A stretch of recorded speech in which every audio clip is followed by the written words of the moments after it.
આજે એસપી કચેરી આવવાનું કારણ હું તમને પહેલે એ જ બતાવું. મારે મેન વાત એ કરવાની છે કે આ બનાવ 24 તારીખે બનેલો. 24 તારીખ અને 25 તારીખ સુધી 2 દિવસ તો એક જ ચીજ ચલાવી છે.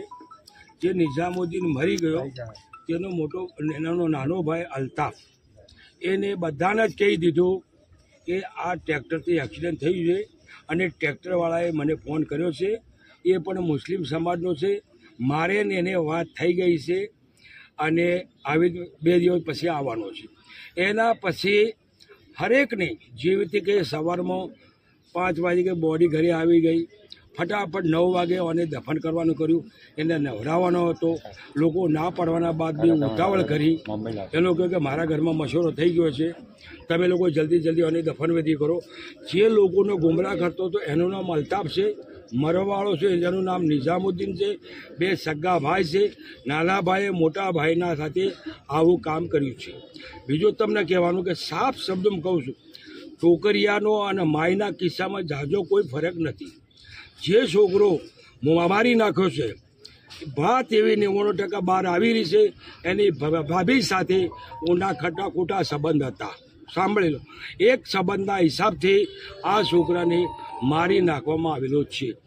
આ જે 4 વાગે અમે લોકો જે ત્યારે કાલે અમે રાત્રે મુંબઈથી આવ્યા, અમારું કનેક્શન માહી ગામના જિમ્મેદારોથી, માહી ગામના લોકોથી અમારી બધી વાટાઘાટો ચાલુ હતી.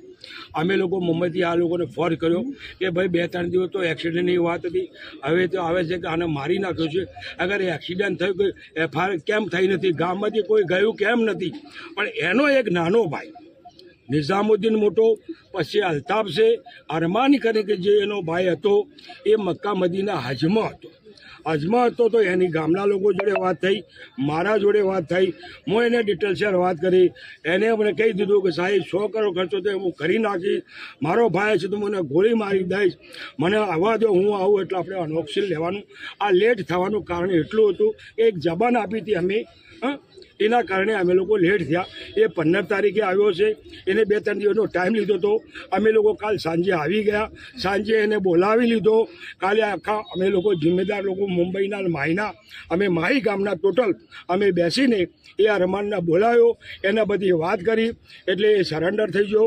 મારો ભાઈ ગુનેગાર છે, હું ગામ સાથે છું, હું સમાજ સાથે છું, તમે જે બી કરો એના સાથે હું તમારે શું માંગ છે? અમારી માંગ એટલા માટે અહીંયા છે કે જાણે સાપી પોલીસ સ્ટેશનના અંદર જાણે પોલીસ અવારનવાર આવી છે અને પૂછપરછ કરી છે. સીસીટીવી કેમેરા અમારા પાસે જે ફૂટેજ નથી એ સાપી પોલીસ પાસે છે. જાણે આરોપીને બોલાવવામાં આવ્યો છે. આરોપીનો બીજો નાનો ભાઈ છે હેન્ડીકેપ, એ બી ત્યાં ગયેલો છે. એમની વાટાઘાટો થઈ છે. એમને ખબર છે કે મર્ડર થયું છે, છતાં પણ અમારે એસપી સાહેબ પાસે કેમ આવવું પડ્યું? અમે એફઆઈઆર તો અમારી ત્યાં જ થવાની છે, હાલ બી ત્યાં થવાની છે.